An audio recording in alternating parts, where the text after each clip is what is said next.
So I'm not going to try and summarize the whole book in 30 minutes. That sounds hideous.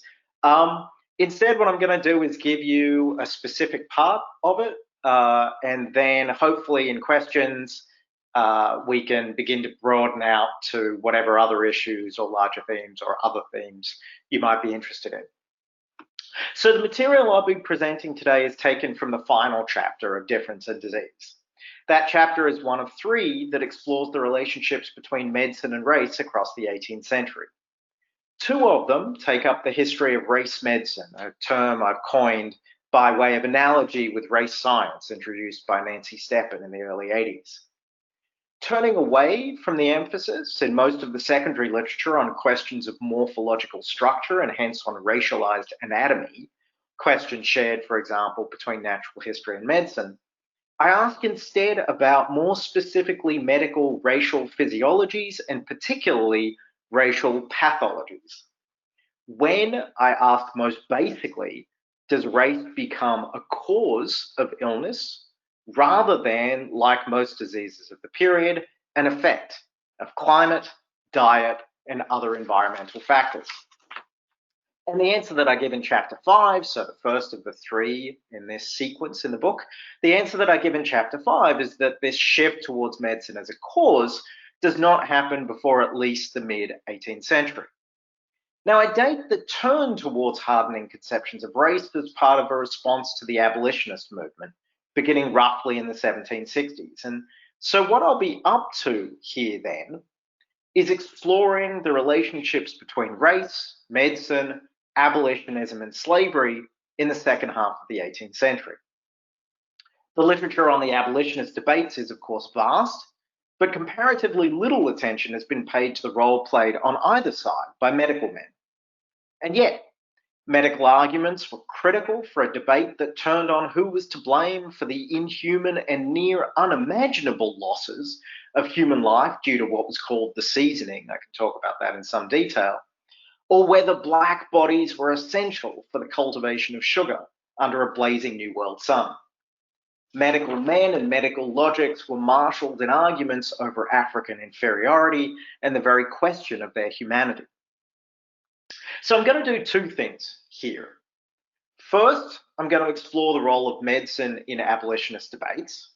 And second, I'm going to explore a number of the more heterodox, the more minority positions, so heterodox and racialist positions that were increasingly defining a real and significant minority in European conversations.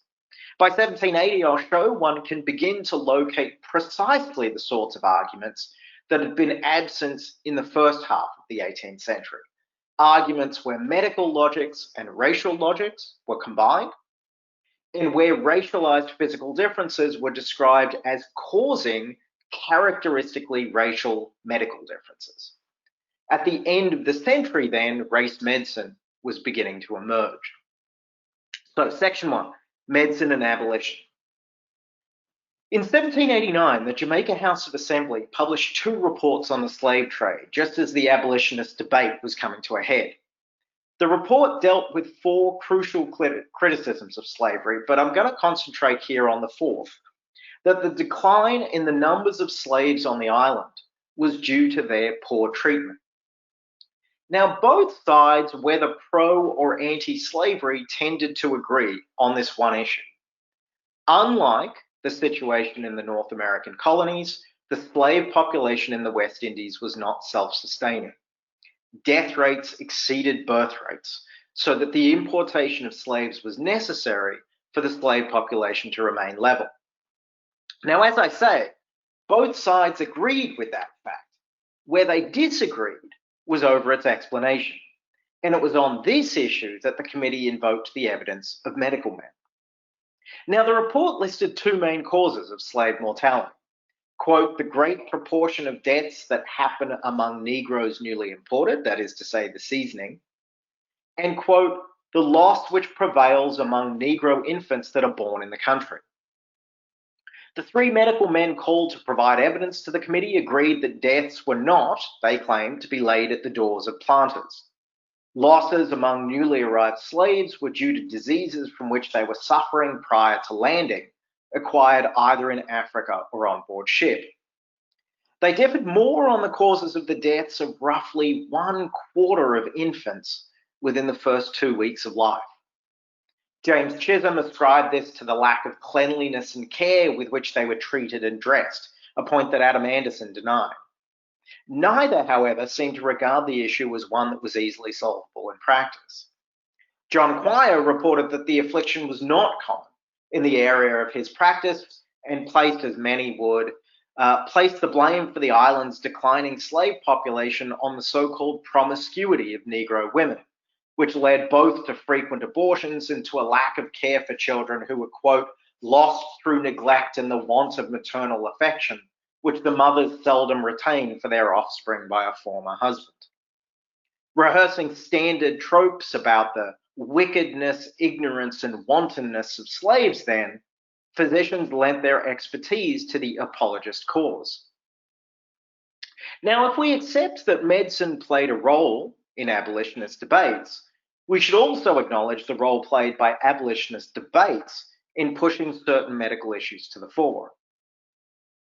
The Jamaican Assembly seemed to make it obvious that the profound losses due to the seasoning should be discussed in explicitly medical terms, but this has not always been so.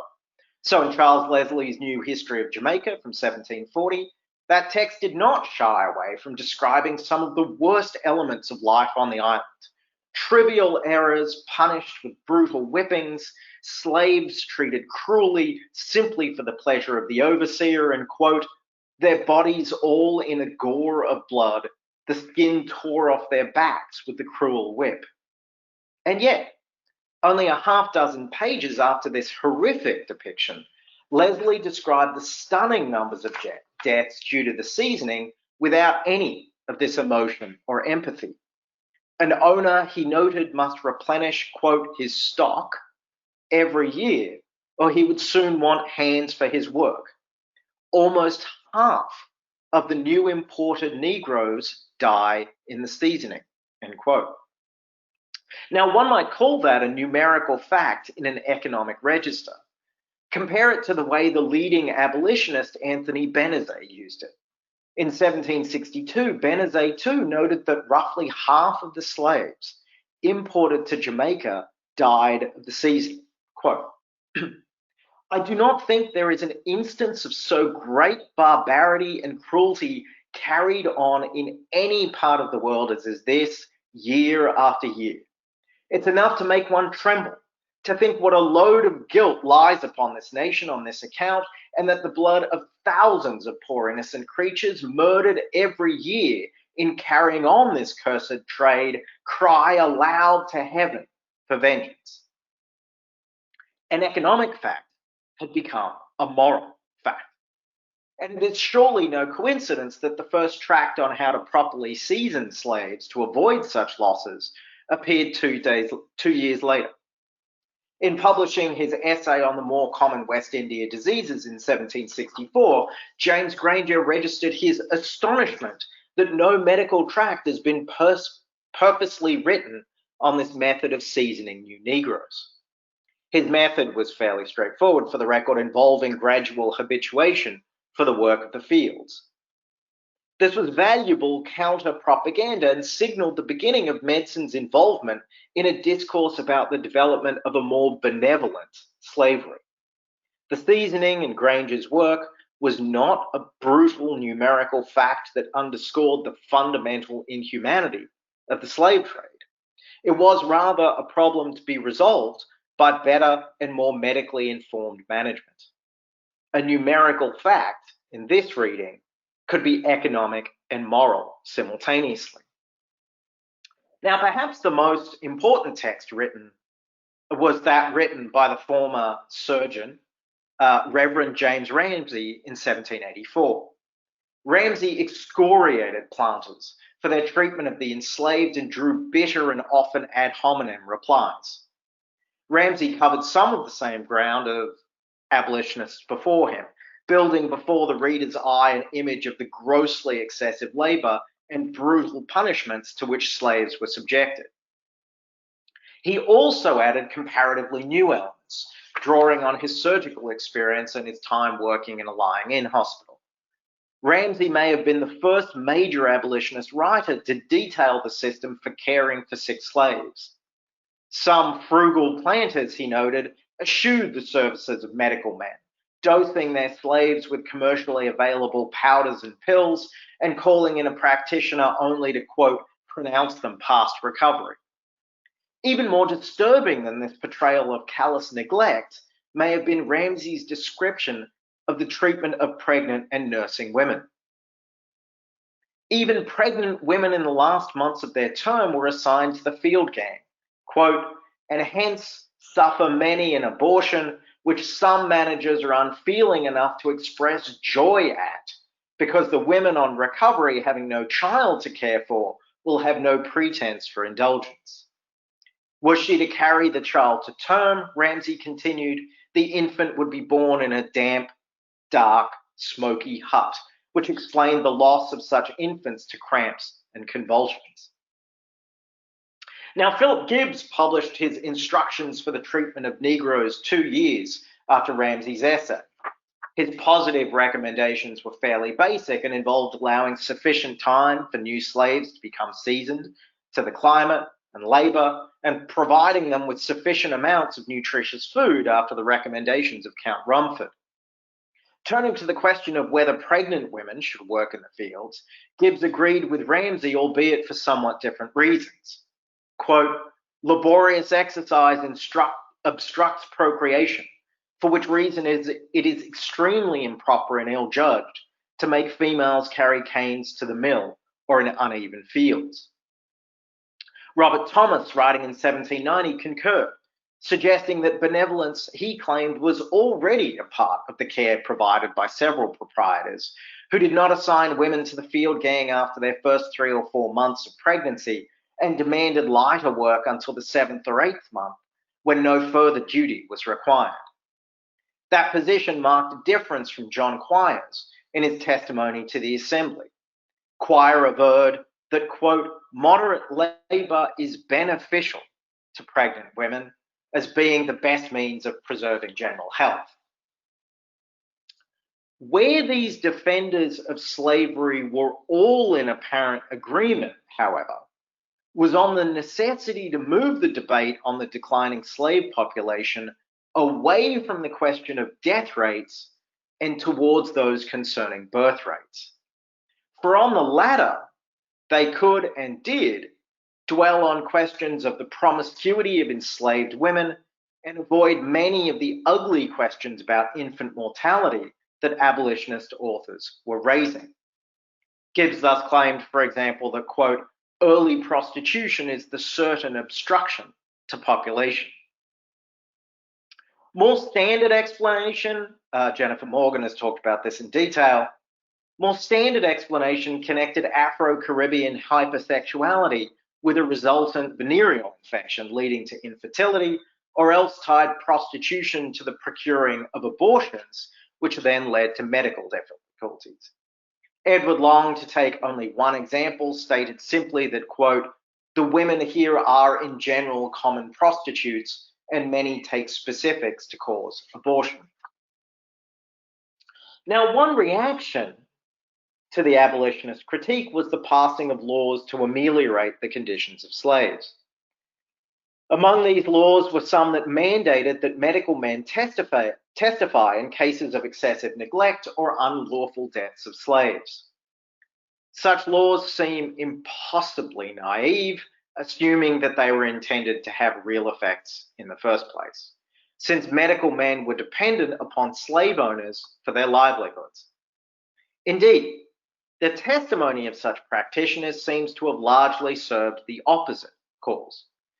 Thus, Jesse Foote, who had served as a surgeon for 3 years in the West Indies with the, quote, care of 2,000 Negroes annually, invoked his own experiences as part of his defence of the planters in the West Indies.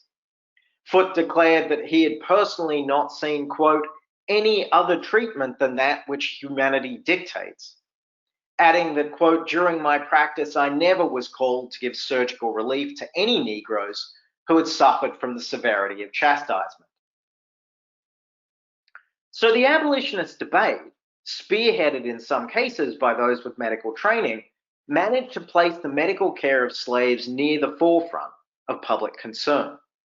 As a measure of this, one might note that in 1789, the Privy Council Committee systematically asked witnesses about the care of slaves in sickness, the laws that existed to regulate such care, and the provision for slaves when they were old and infirm. Colonial legislatures acted to place such laws on the books from the 1780s onwards. Yet much of the attention in the colonies had been reactive. Tracts about such medical care for the enslaved tended to dissipate after Wilberforce's bill, delayed until 1791, sputtered in the House, the country's political mood swinging against radical reform in the aftermath of the French Revolution. But even beyond legislation, it should be clear that medical logics were a key part of the discourse around abolitionism, with practitioners arrayed on either side of the debate. For every Rush or Ramsay who drew attention to the tremendous losses of life due to the seasoning or infant tetanus, or the appalling treatment of pregnant and nursing women and sick or aged slaves, there was a Quire, a Foote, or a Thomas willing to testify to the exceptionality of horrific punishments when they were meted out, or to the culpability of slaves in their own declining population. Medical expertise was a valuable commodity in a battle between melioration and abolition, and it was no less so in the debates over relationships between diseases and race. So now let's turn to part 2. It's the central contention of my 5th chapter that race medicine, as I've defined the term, did not really exist prior to at least the 1750s. The orthodox position associated the causes of illness with the Hippocratic triad of airs, waters, and places, rather than innate racial characteristics. But one can begin to see a shift from the last decades of the century. The heterodox camp was still heterodox, one might call it weak, but it was growing, with at least half a dozen writers from the mid-1770s to 1820 putting forward medical theories of the difference between black and white bodies. Such theories, I show, can be divided according to the dominant medical logics of the day. Those up to until about the mid-1780s tended to work within what I, following the legendary Mark Harrison, have called the putrefactive paradigm, stressing the ability of African skin to throw out the putrid matter that was so easily produced in warm climes. Dark skin was thus an advantage, but one that was put to work in defending the use of black enslaved labour in the colonies against the charges of abolitionists. From the late 1780s, putrefactive theories were increasingly replaced by the nervous theories most commonly associated with Haller and Cullen. Within the nervous paradigm, more emphasis was placed on the differential sensibility of black and white bodies. Moving inward, that is, physicians found race to be more than skin deep, and black bodies were less able to feel pain or discomfort for putatively physiological reasons. Now, to make clear that Hippocratism was orthodoxy, let me begin with a decidedly heterodox author, Edward Long, slave owner and polygynist. I say this endlessly, but easily the most odious racist of the 18th century. I know he has competition. I will stand by the claim. Now, this is Long on the diseases found among the peoples in Jamaica. So I want you to listen carefully to the way the dyad here functions and who's in it. The natives, black and white, are not subject, like Europeans, to bilious, putrid, and malignant fevers. They, natives, so black and white natives, they are not only habituated to the climate, but to a difference in respect to diet and manners, which works no small change in men's constitutions.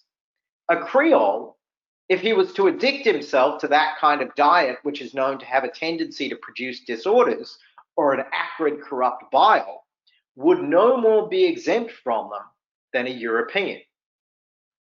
So the split here is explicitly not about race.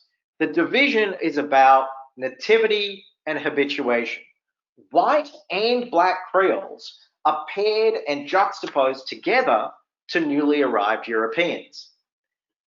But there's one place in his discussion where Long does aver to intrinsic physical differences between black and white bodies, and it came tellingly in a discussion about the relative capacity to labour in tropical climates, and it invoked Benjamin Franklin as its authority. Dr. Franklin very properly concludes, he noted, that the quicker evaporation of perspirable matter from the skin and lungs of Negroes, by cooling them more, enables them to bear the sun's heat so much better than the whites can do. Though abstracted from this, the colour of their skins would otherwise make them more sensible of the heat. Now, the issue, of course, that's going on here is that they're well aware that if you wear black clothing in the hot sun, you get extra hot and it's harder to grapple with it. Black skin, they suggest, should have the same effect, except the argument they claim is that those with black skin, in fact, do much better than those with white skin under the heat. So now you've got a problem that needs to be explained. Franklin, who had made these observations in a letter to the South Carolinian physician John Lining in 1758, had made absolutely clear that he understood the stakes to this question. Quote, if this is a fact, which is to say that black people can work in the fields better than white people, if this is a fact, as it is said to be, for the alleged necessity of having Negroes rather than whites to work in the West India fields is founded upon. Now, as Jordan observed in White Over Black, the trope that held that black skin conferred advantages when labouring in warm climates was very common in the 18th century, but it was also usually, quote, formless and imprecise. As one can see, however, medical discussions formed one site for a general claim to acquire precisely such form and precision. In 1780 and 1782, the physician Johann Peter Schotter, whose weather diary detailed a year spent on the island of St. Louis in the river of Senegal, made a similar claim. Quote, their bodies are constitutionally better adapted to throw off this rank and noxious matter formed in the fluids by the outlets of the skin than the Europeans. And it's for this reason that they're less subject to those putrid diseases which originate from its retention within the body. For it cannot be supposed that this noxious matter should be more copiously generated in their bodies than in those of Europeans, as they seem to be intended by nature to inhabit that country. Now, Schotter here would seem to have been flirting with polygenism, the idea that there were separate creations for separate races, with his suggestion that nature had intended blacks to live in warm climates and hence had purposefully adapted their skin to aid them there. Alexander Wilson, who had studied under Cullen at Edinburgh, was not so coy.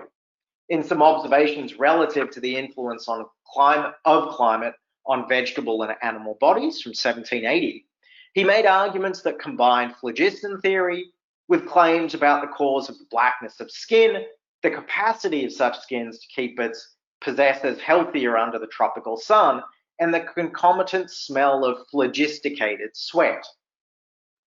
Negroes, he wrote, seem a peculiar variety of the human species, better fitted by nature than those of fair complexions to discharge by the pores of the skin the phlogiston evolved from their bodies, and consequently much better adapted to the warm climates.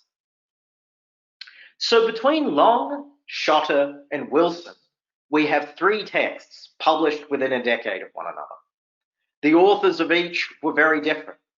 Long had no formal medical training. Schotter and Wilson were both physicians.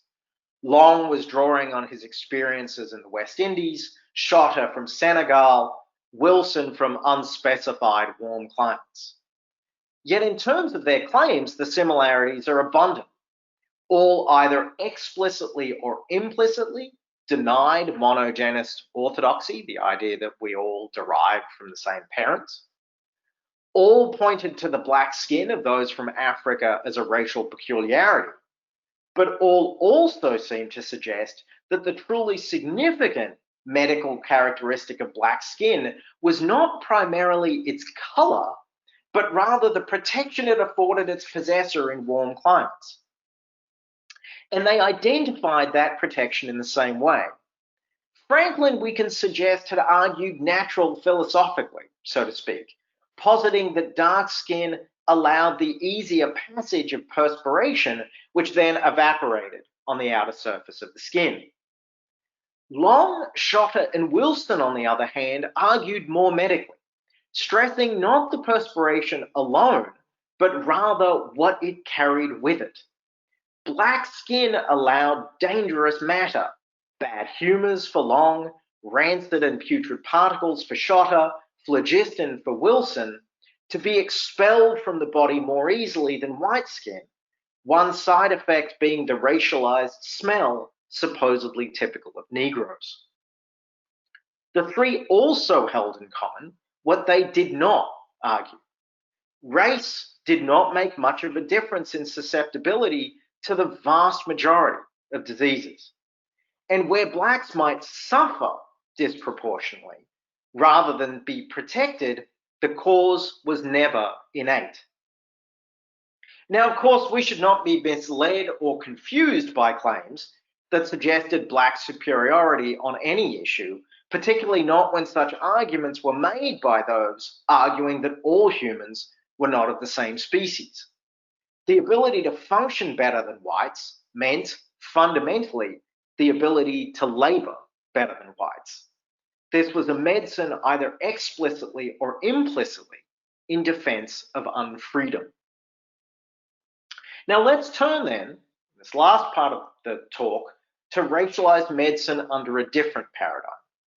Benjamin Moseley was one of the first writers on the diseases of warm climates to turn against the putrefactive theory. In its place, he offered a nervous theory of tropical diseases, drawing particularly on the work of Albrecht von Haller and William Cullen. It was Haller's distinction between the sensible and irritable parts of animals that Moseley would draw upon in attempting to elucidate the differences between black and white bodies.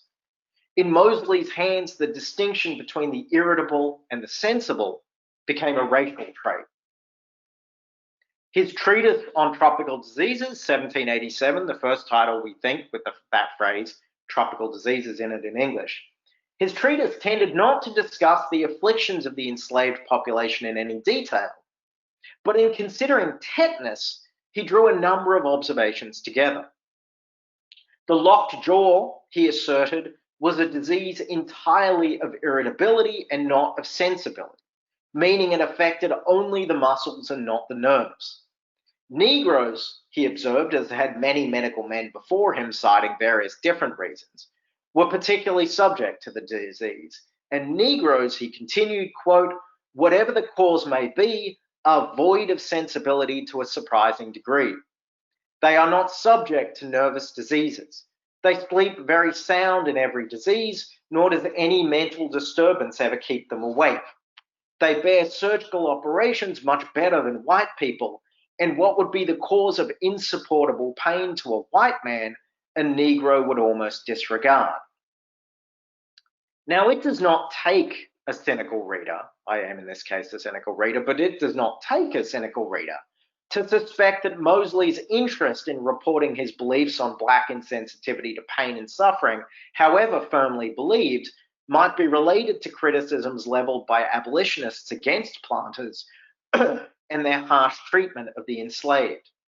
That suspicion seems confirmed when one notes that having made so much of essential differences between the two main racial groups on the island, and having suggested that there might be some connection between a given apparently racial characteristic and a specific disease, Moseley then does almost nothing with this racial difference in his further analysis of the illness. He basically brings up this claim in order that he can posit that black people don't feel pain most of the time. Now, if Moseley was somewhat vague about the precise connections between race and susceptibility to disease, one Dr. Collins was clearer. In 1811, and thus a few years after the abolition of the slave trade, under the pseudonym of Professional Planter, Collins published his, quote, practical rules for the management and medical treatment of Negro slaves in the sugar colonies. Now, in portions of the text, Collins followed the dietetic and environmentalist logics I've noted was the orthodox position. Elsewhere, however, he would add a further seemingly fixed and innatist distinction. Quote, besides, there are many striking variations between the temperaments of the whites and those of the Negroes, sufficient almost to induce a belief of a different organization, which the knife of the anatomist, however, has never been able to detect. The first should now be familiar, the first such difference. Levels of heat that were, quote, intolerable to whites were, quote, pleasant and even necessary to the Negro. The impact of that claim should be clear, of course. Collins rejected utterly the claims of abolitionists that the fields of the West Indies could be worked by free men, whether white or black. For all races, heat, quote, not only extinguishes the power but the will for exertion, and for Europeans who were under, he claimed, a corporeal disability, the effect was even greater. Not only slavery, but specifically black slavery was, for him, an economic and physical necessity. In addition, however, racial difference had a therapeutic corollary. Neither nauseous drugs nor blisters had the effect on black bodies that they did on whites. There's reason to think, Collins concluded, that the sensibilities both of their minds and bodies are much less exquisite than our own. Traveling the same road as Moseley, he added, they are able to endure, with few expressions of pain, the accidents of nature which agonize white people. Those who know the 19th century literature will think immediately of Martin Ponick's work here.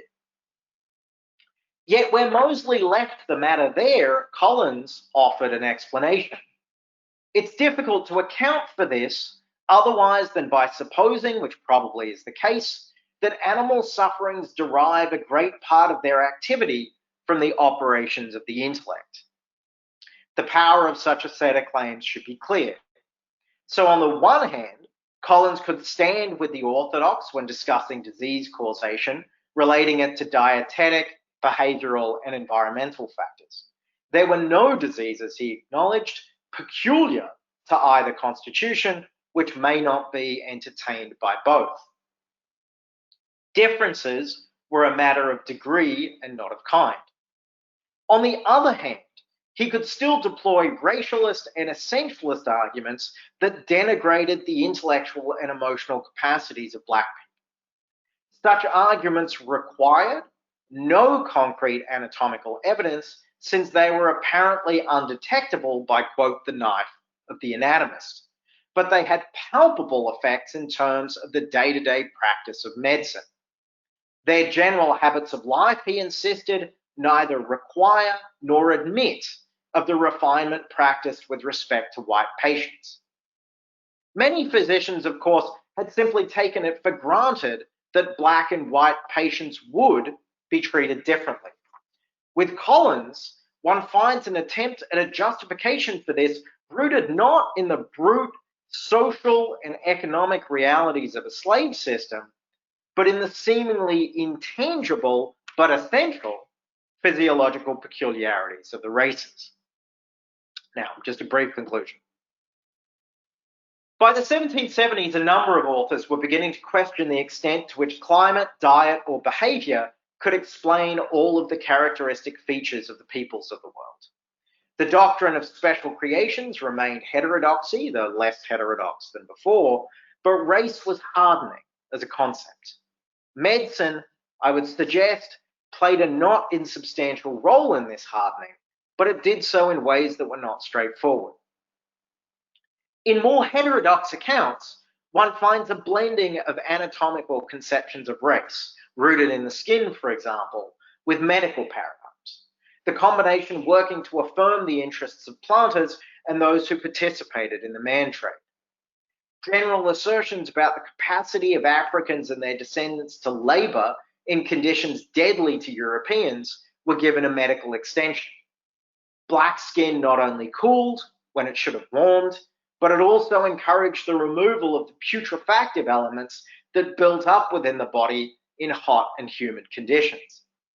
As putrefactive theories waned in the last decades of the century, medical apologists argued for other innate physical differences between blacks and whites, rooting these in the nervous system and arguing that withholding from slaves the kind of careful and sensitive treatment that would be standard for Europeans was not merely an economic decision, but one based on physiological differences. Whether heterodox or not, medicine and racialized forms of difference were clearly, if complexly, intertwined. Racial difference, whether rooted in a nominally changeable set of dietetic or cultural practices, or bred in the skin, bone, and nerves, increasingly shaped the interactions between medical men and their patients. And in turn, forms of medical knowledge increasingly shaped the course of colonialism and abolition. Thank you. Right, so neo-Hippocratic medicine. It's a great question. So this goes in multiple directions, and I spend quite a lot of time on this in the book. To give a kind of a faster answer, part of what I'm looking at in the material that you've just heard is, of course, the heterodox response to neo-Hippocratism. But one of the things I'm super interested in the book are the ways that neo-Hippocratism changes its focus as a result of slavery and the way that it functions. So one of the standard ways that you explain why some people get different diseases than other people within Hippocratic medicine and then neo-Hippocratic medicine is by talking about locality. So there are diseases characteristic of certain places is the argument of airs, waters, and places. That gives you a great explanation for why people on the west coast of Africa get certain diseases and people in Northern Europe get certain diseases, and it also explains why they get different diseases. You have a very different set of questions when what you have are different populations in exactly the same climate. So when you have an enslaved black population in Jamaica next to a white population, cheek by jowl, and you notice, as physicians do, that those peoples are getting different diseases or are more liable to some diseases than others, that climatic explanation becomes very different, or indeed becomes impossible. It's the same climate, so you can't invoke it to explain the differences. So one of the things you start seeing is an increasing focus not on climate as the explanation, but on much more cultural factors.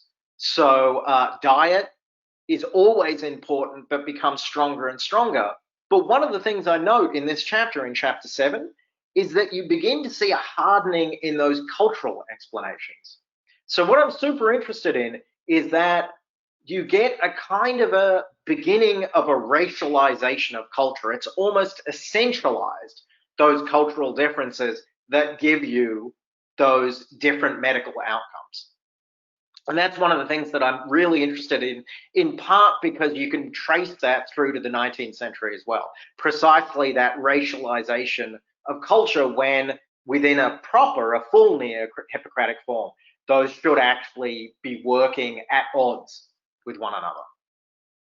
Another thing that I do in the book is look at the different ways that Hippocrates is used in the colonies and in the metropole. So one of the simple things that I note is that in the West Indies and other warm climates, it's airs, waters, and places that is cited endlessly within the neo-Hippocratic revival.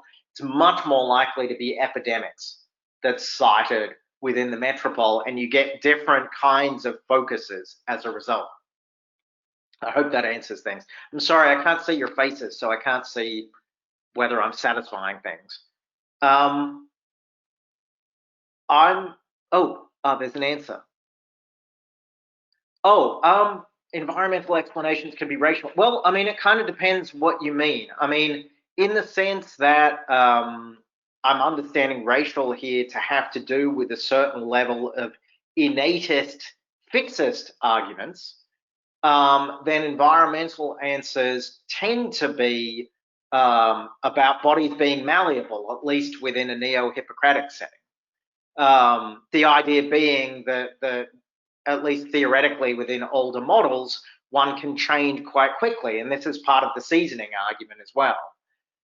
Those racial arguments, specifically more biologized, that we associate with the 19th century, have a much more fixist kind of view, and the at least short-term effect of the environment is kind of minimized. Okay. Whether the putrefactive paradigm vanished entirely and when exactly, yeah. So one gets a version of a focus on putrefaction in the 19th century. It kind of, in a sense, recurs. It's less now about the humors within the body stagnating and rotting. That explanation, of course, is basically gone, or even the fluids being suppressed. That explanation is gone by the 19th century for the most part. But of course, what you get with the sanitarian movement is an absolute obsession with rot and putrefaction. So you do get a kind of a new emphasis on the putrid and its effects. And certainly within that entire discussion about zymotic diseases, you absolutely get an obsession with rot, putrefaction, fermentation again, but they tend to be explained in radically different ways. So I don't think the idea that rot and putrefaction and excrement cause diseases is a very long standing. The question is about the ways they get explained. But you're absolutely right.